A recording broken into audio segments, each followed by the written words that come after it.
Escudriñando las Escrituras. A continuación pasaremos un momento en la presencia de nuestro Dios, escudriñando las Escrituras, en compañía de nuestro hermano Salvador.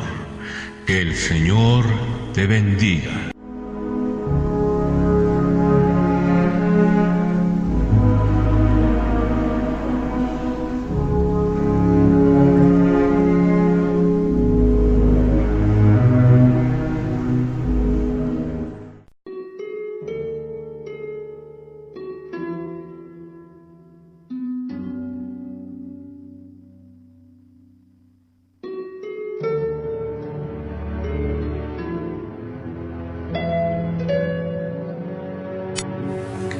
Bendito sea Dios que nos regala una vez más la oportunidad de convivir juntos, escudriñando las Escrituras y aprendiendo cada vez más por su misericordia hasta donde Él nos lo permite. Hoy vamos a estudiar las Escrituras y vamos a llamarle a nuestro estudio Descifrando las Escrituras. Hace unos días estudiábamos cómo se deben de escudriñar las Escrituras. Hoy vamos a ver lo que es descifrar las Escrituras. Vamos a abrir nuestras Biblias en el libro de Romanos, capítulo 11, versículo 33. Dice: en el nombre de Jesús: oh profundidad de las riquezas de la sabiduría y de la ciencia de Dios, cuán insondables son sus juicios e inescrutables sus caminos. Vamos a comenzar haciendo una pregunta para los que escuchan en especial, y tú también se la podrás hacer después a otras personas. La pregunta que yo te hago a ti es: ¿cuánto crees que sabes de la Biblia? Hay muchos que creen que saben demasiado, o también creen que lo que han entendido así es, como debe de ser, porque han leído muchos libros o han asistido a muchos congresos, han estado con determinado grupo que les ha abierto el entendimiento, han viajado a Tierra Santa. Pero ¿será posible que por hacer esto ya sepan demasiado? ¿Tú crees haber entendido las cosas como realmente son, o las has entendido a tu manera, o quizás a través de otros? La gran mayoría de los cristianos creen que así es, que saben mucho, o que lo que saben es como ellos lo han entendido, y no sé si en algún momento ellos se pregunten si están en lo correcto o no, o simple y sencillamente creen haber entendido algo y así lo afirman. Si entendieran que en realidad no saben nada y que muchos de ellos están tan llenos de vanidad por su falso conocimiento y sus supuestas revelaciones, y que su orgullo de creer saber mucho está basado solo en ideas de hombres, si pudieran aceptar que si saben algo aún no lo saben como debe de ser, y si pudieran volverse humildes ante Dios, tendríamos las iglesias llenas de maestros. Así como dice la Escritura: hijo mío, si recibieres mis palabras y mis mandamientos guardares dentro de ti, haciendo estar atento tu oído a la sabiduría, si inclinares tu corazón a la prudencia, si clamares a la inteligencia y a la prudencia dieres tu voz, si como a la plata la buscares y la escudriñares como a tesoros, entonces entenderás del temor de Jehová y hallarás el conocimiento de Dios. Proverbios 25:1. Eso es lo que pasaría si nosotros escudriñáramos las Escrituras como Dios manda. Pero al no hacerlo, nos pasa lo que dijo el apóstol Pablo en la carta a los Hebreos, capítulo 5, versículo 12. Dice: en el nombre de Jesús: porque debiendo ser ya maestros, después de tanto tiempo, tienen necesidad de que se les vuelva a enseñar cuáles son los primeros rudimentos de la palabra de Dios, y han llegado a ser tales que tienen necesidad de leche y no de alimento sólido. Es difícil y es duro para el que comparte la palabra ver que la iglesia no madura en el conocimiento, pero todo es por una pereza o por un orgullo o una falsa vanidad. Pues llenarnos de vanidad y de orgullo es algo que nos pasa a muchos. No por eso podemos decir que sea lo normal, pues lo normal es actuar como Dios nos ha educado, y Él jamás nos enseñó eso. Tú ya conoces tal vez 500 versículos de memoria, has llenado varios cuadernos con anotaciones, tienes infografías didácticas en tus paredes sobre la Biblia, tienes un cuarto de estudio y ya has podido entender algunas partes de las Escrituras. Algo parecido también me pasó a mí. Y claro, no porque me pasó a mí les tiene que pasar a todos, pero cuando creí que sabía ya bastante, el Señor me dio un revés y entonces entendí que no sabía nada y que lo poco que sabía no lo sabía como realmente era necesario. Hoy quiero hablarte de eso. Ya aprendimos cómo escudriñar las Escrituras, pero hoy hablaremos de otra forma de estudiar las Escrituras y, como dijimos, la llamaremos descifrando las Escrituras. ¿Te has preguntado alguna vez por qué Dios a veces repite lo mismo varias veces y no dice solamente una vez las cosas explicándoselas a todos? Déjame ponerte un ejemplo. Dice en el libro de Números, capítulo 7, versículo 11, 10 y 11, dice, en el nombre de Jesús, y los príncipes trajeron ofrendas para la dedicación del altar el día en que fue ungido, ofreciendo los príncipes su ofrenda delante del altar, y Jehová dijo a Moisés, ofrecerán su ofrenda un príncipe un día y otro príncipe otro día para la dedicación del altar. Con haber dicho estas cosas, esas palabras, era suficiente para que supiéramos que todos los príncipes habían llevado su misma ofrenda para la dedicación del altar. Sin embargo, a Dios le place repetir las siguientes palabras 12 veces. Aquí mismo del versículo 11 al 17 dice en el nombre de Jesús, y Jehová dijo a Moisés, ofrecerán su ofrenda un príncipe un día y otro príncipe otro día para la dedicación del altar, y el que ofreció su ofrenda el primer día fue Naasón, hijo de Aminadab, de la tribu de Judá. Su ofrenda, y aquí pongamos atención, su ofrenda fue un plato de plata de 130 siclos de peso y un jarrón de plata de 70 kilos al ciclo del santuario, ambos llenos de flor de harina amasada con aceite para ofrenda, una cuchara de oro de 10 siclos llena de incienso, un becerro, un carnero, un cordero de 1 año para holocausto, un macho cabrío para expiación, y para ofrenda de paz 2 bueyes, 5 carneros, 5 machos cabríos y 5 corderos de 1 año. Esta fue la ofrenda de Naasón, hijo de Aminadab. Después de explicarnos esto, se repite exactamente las mismas palabras con los otros 11 príncipes. Y la pregunta es, ¿por qué lo repitió el Señor 12 veces? Si era suficiente con decir solo lo primero y después decir que todos hicieron lo mismo. Ya sé, alguien dirá, porque Él es Dios y sabe lo que hace. Eso yo ya lo sé, pero no le estoy preguntando a Dios por qué lo hizo, te estoy preguntando a ti, ¿por qué hizo Dios esto? ¿Habría algún propósito en hacer esto? Porque lo hace varias veces a lo largo de la Biblia. ¿Sabes? Alguien en el pasado notó esto y creyó que había un mensaje encriptado en las Escrituras, pero eso lo vamos a dejar para más adelante. ¿A dónde quiero llegar? Es a lo siguiente. Todos leemos la Biblia y con la ayuda de Dios tratamos de entenderla, pero algunos tenemos una mente muy curiosa y continuamente le preguntamos a Dios, ¿por qué esto? ¿Por qué aquello? ¿Por qué el otro? No es cuestionando su sabiduría, sino preguntándole como a un padre sabio que nos explique por qué la palabra dice cosas que parecen sin importancia, pero que notamos que hay algo diferente en ellas. Y cuando tú te das cuenta de esto, entiendes que hay que volver a entender la Biblia nuevamente, pero ahora desde otro enfoque. Si tú crees haber entendido las Escrituras al leerlas, ahora quiero decirte que hay que repetir todo el trabajo, pero ahora buscando la simbología bíblica. Por ejemplo, vamos a ver, ¿qué simbolizan los colores en la Biblia? ¿Qué simbolizan los animales en la Biblia? ¿Qué simbolizan los números en la Biblia? ¿Qué simbolizan los metales en la Biblia? ¿Qué simbolizan los lugares que menciona la Biblia? ¿Qué simbolizan los nombres que aparecen en la Biblia?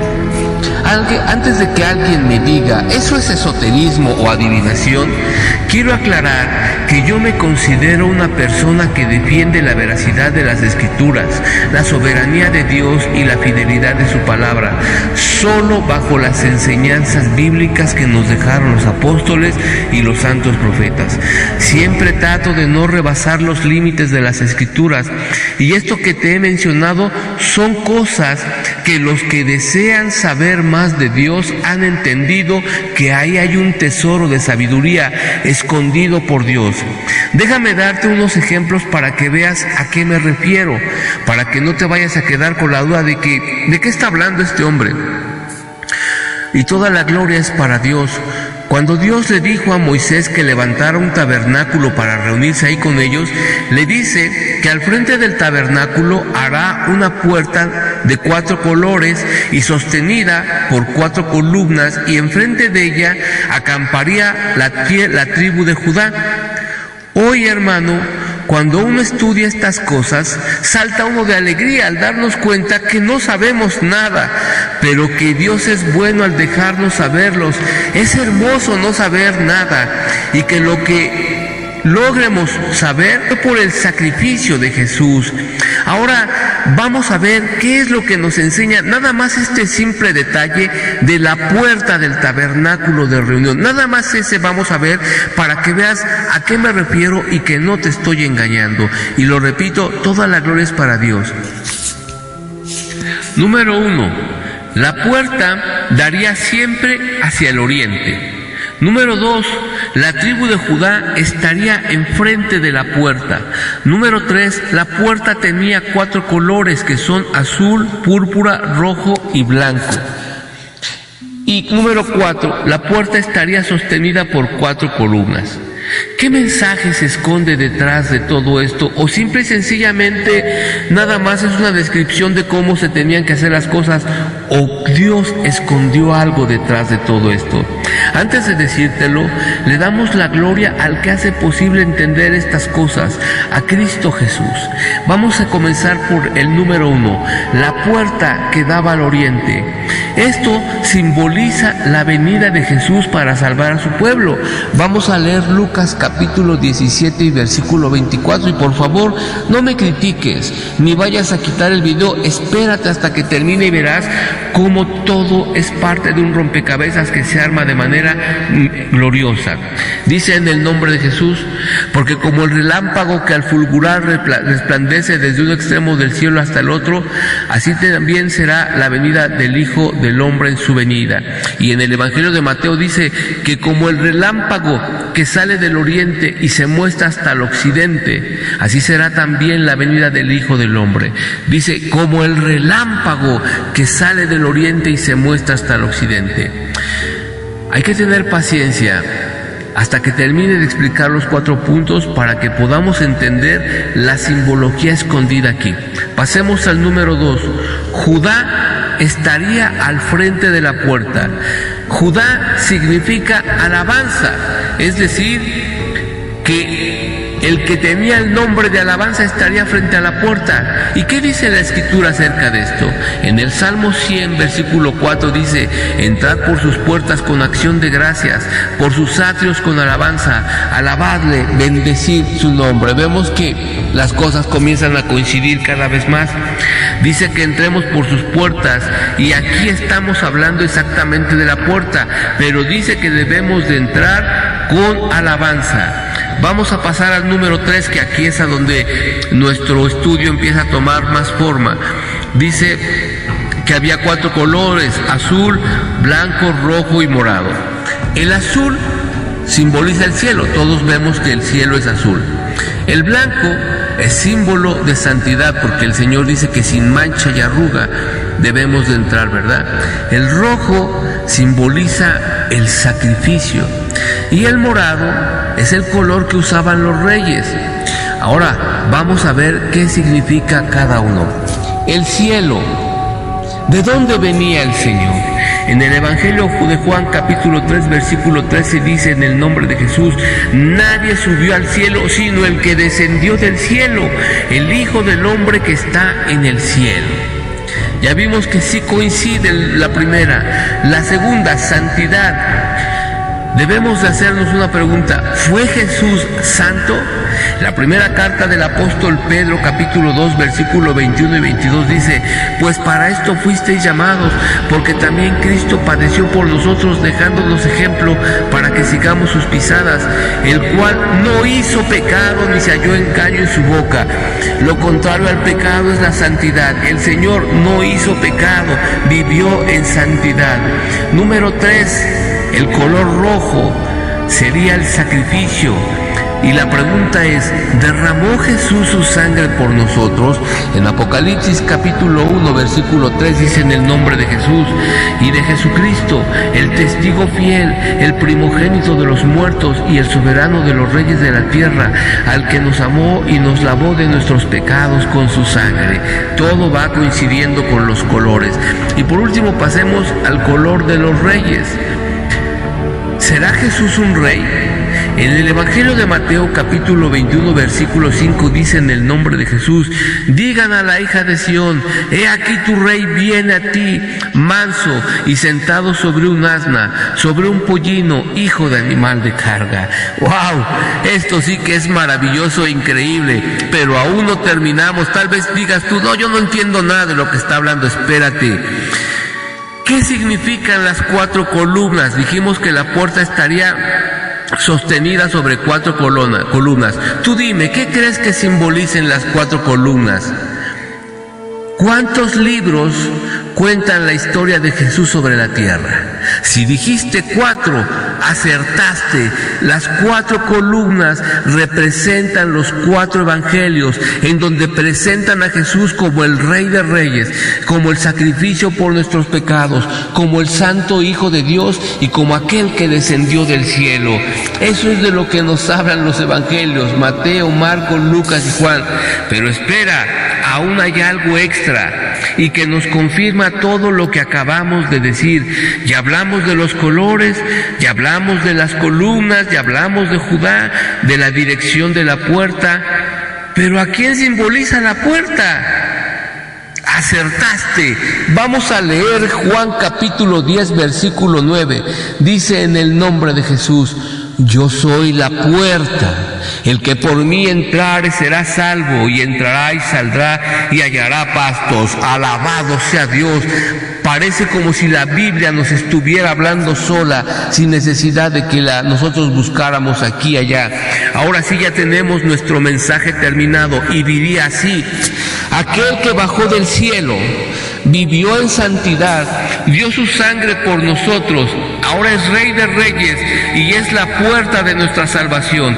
Por eso debemos de entrar a su casa con alabanza y acción de gracias. A Dios sea toda la gloria, por siempre y para siempre. Amén. Bendito sea Dios. Ahora sí ya entendiste, hermano, a qué me refería con decirte que hay un mensaje oculto en las Escrituras y Dios lo esconde en símbolos.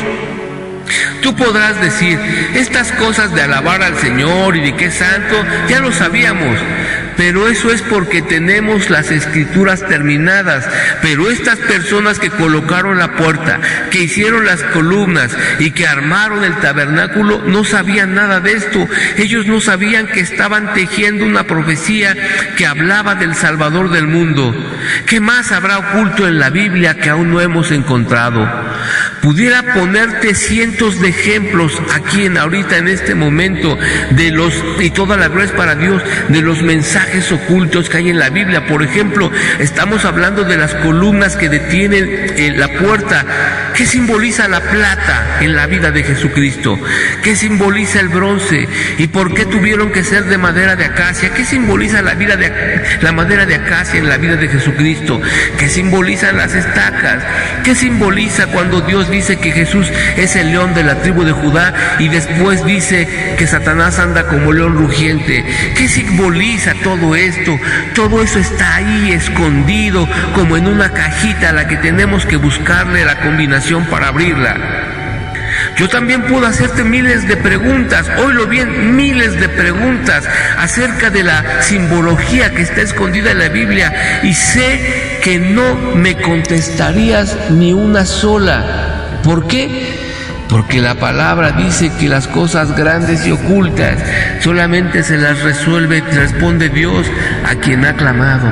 Yo tengo muchas dudas acerca de lo que está escrito en la Biblia, pero quiero aclararlo. Cuando digo que tengo muchas cosas acerca de lo que está escrito en la Biblia, no estoy diciendo que tenga dudas de lo que la Biblia dice.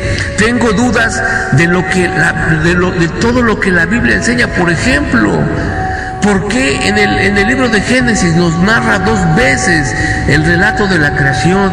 ¿Por qué cuando dice Dios que sea la luz, hizo la luz para separar el día y la noche, y más adelante hace al sol para separar al día y la noche? Se supone que ya los había separado. Todas esas son mis dudas. Yo no dudo de la palabra de Dios, no dudo de la sabiduría de Dios, pero todas estas cosas, ¿sabes por qué están ahí? Para que tú estés duro y duro y duro sobre Dios, preguntándole: Dios, ¿qué significa esto, Padre? ¿Qué significa esto, mi Dios? ¿Por qué aquí escribiste esto? ¿Por qué aquí escribiste y aquello? Pues son cosas que Dios guarda en su mente para los que lo aman. Quiero mencionarte algo que dejé pendiente al principio. Hace años me hablaron de un descubrimiento que hizo un matemático judío llamado Eliyahu Rives.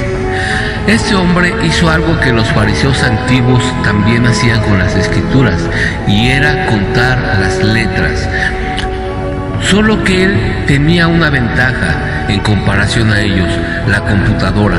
Este hombre creó un programa de cómputo nombrado secuencia equidistante de las letras, es decir, que buscaría mensajes codificados en la Biblia usando una misma secuencia de distancia entre cada letra. Por ejemplo, el programa contaría del 1 al 10 y sacaría la letra que le tocaba el 10. Volvía a contar del 1 al 10 y sacaba la letra que le tocaba el 10.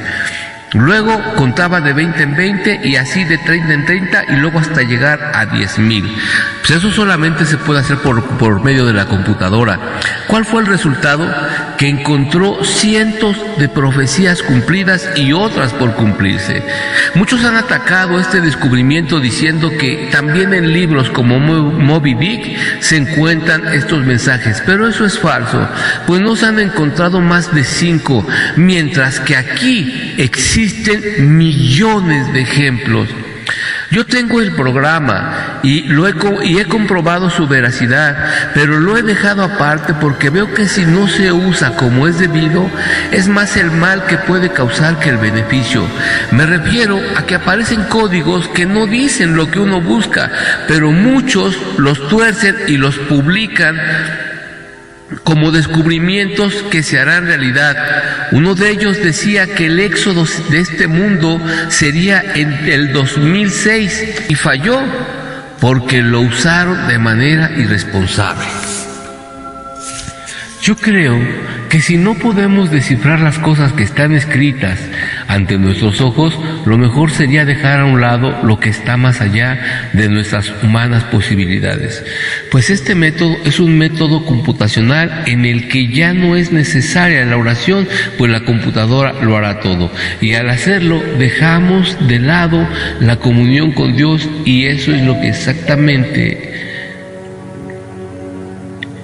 lo que Dios no desea, que alejemos nuestra comunión de Él y dependamos del trabajo de la computadora. Querido hermano, el tema fue un poquito extenso y podríamos decir que solo fue la introducción. Existe una ley que se llama la ley de las probabilidades. Esto es, si yo aviento una moneda al aire, tengo 2 posibilidades, ya sea que caiga a un lado o que caiga el otro. Pero si yo tiro 2 monedas, las posibilidades se multiplican. ¿Cuántas posibilidades crees que habría si tirara 35,000 monedas? Ahora, esas probabilidades multiplícalas por sí mismas y luego otra vez por sí mismas. Sé que me vas a decir, eso no se puede, es imposible, pero sí puedes imaginarte cuántos, si tan solo en 4 monedas ya hay varias combinaciones, cuántas combinaciones puede haber si yo tirara 35,000 monedas.